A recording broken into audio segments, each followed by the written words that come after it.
Have you with us our third hour together. Nice to have you aboard on a Thursday afternoon. We'll be with you, by the way, tomorrow, of course, Tuesday, Wednesday, Thursday, and Friday of next week. We'll take Monday off at the President's Day, but we're with you the good part of next week here as we move it along here on Mad Dog Unleashed and the great Sirius XM 82. All right, a couple things to get us moving as far as the day is concerned, as far as sports go. NBA All-Star break, we mentioned a little while ago.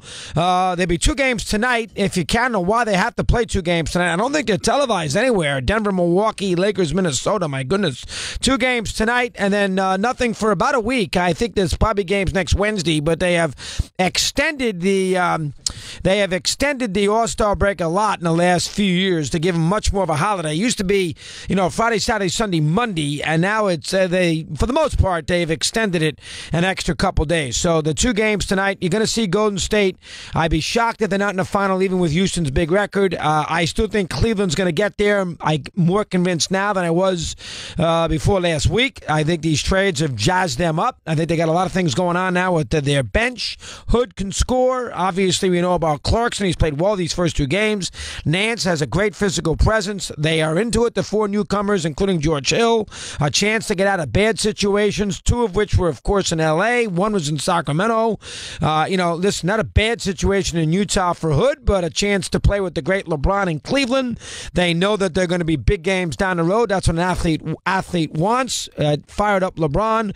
I think Cleveland is a very interesting story now in the NBA from here on in. I think they're by far the most interesting story. I don't think there's a lot of real big interest really in any of these, man. I mean, you're going to go crazy about who gets the 8th seed in the NBA Eastern Conference.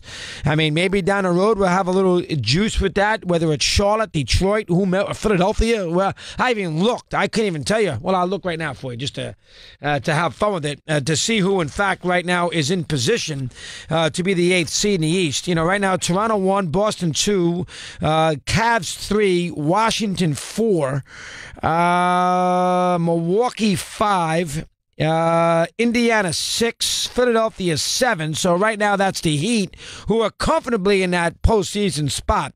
Well, I shouldn't say comfortably. They're a game and a half ahead of the Pistons. So a Detroit-Miami battle for the 8th seed, and then, of course, the team that would play Miami. And Miami needs to make the playoffs this year. They had a great second half last year. They came up a game short. They're only 2 over this year. They need to make the postseason, and we'll see if they can hold off the Pistons to do that. But the Cleveland is going to be your story in the second half. It's not really the second half. In the last quarter of the season, last 20-something games, Cavs are 34-22. I'm not worried about what seed they end up. They could get a 2 seed, but I'm not worried about that because Cleveland doesn't care about home court. They proved that last year.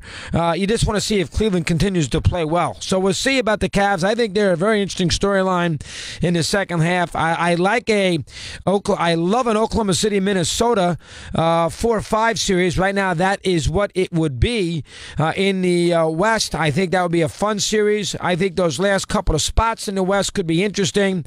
After Houston, San Antonio, Minnesota, OKC, Golden State, that's 5. Those last 3 spots with New Orleans, Denver, Portland, now Utah is over 500, and the Clippers, that's 4 or 5 teams for just 2 or 3 spots. That will be interesting in the West. I mean, they're going to get their heads handed to them by Golden State, the 8th seed, but still, that's where you stand as far as the NBA is concerned. It goes into hibernation now for a while because the NCAA tournament is going to be upon us before you know it. All our basketball attention will be on the NCAA for about a 2 or 3 week period. Even That is, I'm not anti-college basketball, but I can't get that wrapped up in it until really, right around this time, maybe a week or so before. I did watch Duke, North Carolina. I did watch some of Purdue, Michigan State. I'm a little more on top of it than I was 3 or 4 weeks ago. I'm going to take a little break here in a couple of weeks. Once I get back from that, and it's, conference tournament time, I'll be completely into it. We'll do a special show for you on the 11th, and we'll see. We did a little college basketball today. There's a lot of teams that you're not that familiar with that have a chance to make a lot of. Clemson, Auburn, and Texas Tech are three that comes to my mind right out of the gate. Throwing Arizona State. I mean, there's a lot of teams that you're not that familiar with. They got a chance to make some noise as far as March is concerned. So that's the college basketball thing. We did the hockey for you yesterday from Melrose. Wild race in those last couple of spots as far as the Western Conference is concerned. And some big franchises who are probably not going to get in. The Rangers, the Blackhawks. So we see what those Montreal. We'll see what those teams do here. Deadline. When is the deadline in the NHL? It's usually late, early March. Is that what it is? I mean, it's right around that time period as far as the NHL is concerned. Tiger today was a 1-over par at the Riviera. He has never played well on this court. Matter of fact, he hasn't actually played it in a long time. He claims he loves it, but he doesn't play it very often.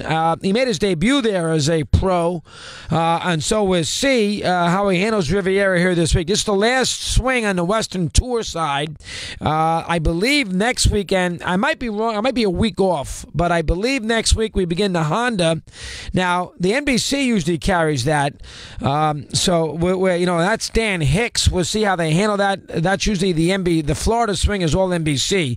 NBC now has golf from here on out. I mean, NBC's got the Bay Hill, it has the Honda, it has the Houston Open. I mean, NBC is they have that the match play, and they have the World Championship events. They usually on top of this now into the Masters, and while CBS turns their attention to the NCAA tournament. So I believe the Honda is the following weekend. We'll see if Tiger can play back-to-back. He says he's not sure yet if he can do that.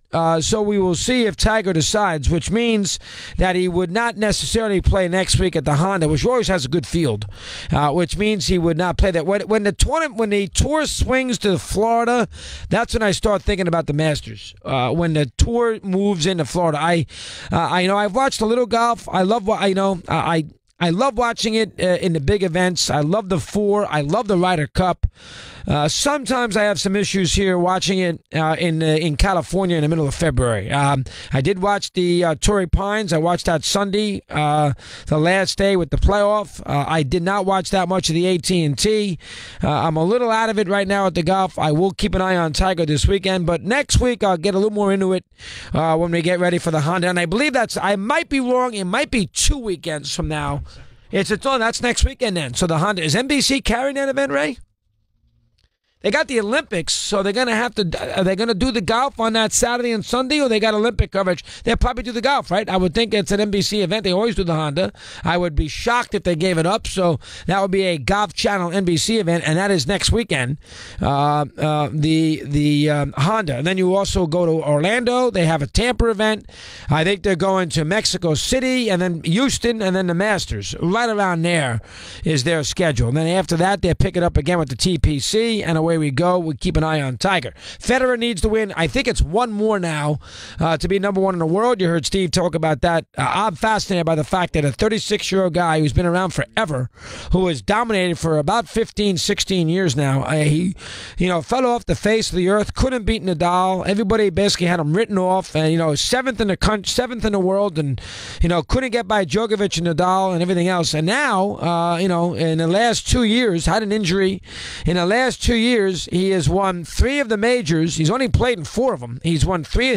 Remember, he's only played in 4 majors in the last 2 years. He did not play last year's French Open. He played the U.S. Open, lost to Del Potro, and he won the 2 Australians and Wimbledon. That's it. So he's won 3 of the last 4 majors, and if he wins one more match in Rotterdam, he's number 1 in the world again, oldest in the history of tennis, which is really hard to believe. Go ahead now. It'll be on Golf Channel and CBS. The Honda's on CBS next week? So it says right here, Golf Channel and CBS. I wonder if CBS is doing that because of the Olympics. Probably because of the Olympics, probably. Wow. So because they're not involved with the Golf Channel, so that's because Golf Channel's NBC, so that seems to make sense. Well, NBC did a couple of those rounds at the Torrey Pines. They cherry pick a lot. They used CBS for that Torrey for instance, San Diego in the golf on Sunday. They went past their 7 o'clock. A lot allotted time, and the Golf Channel, a CBS event with Nance, the Golf Channel carried the 4 or 5 holes in the on that Sunday. So that's usually not an issue. It's usually an NBC event. It must be the Olympics. That might be. I don't think CBS got the rights to that. It's got to be the Olympics. So the golf, the tennis, a little NBA, a little NHL, a little college basketball, and you and me. 13 after the hour, we continue. Mad Dog Unleashed.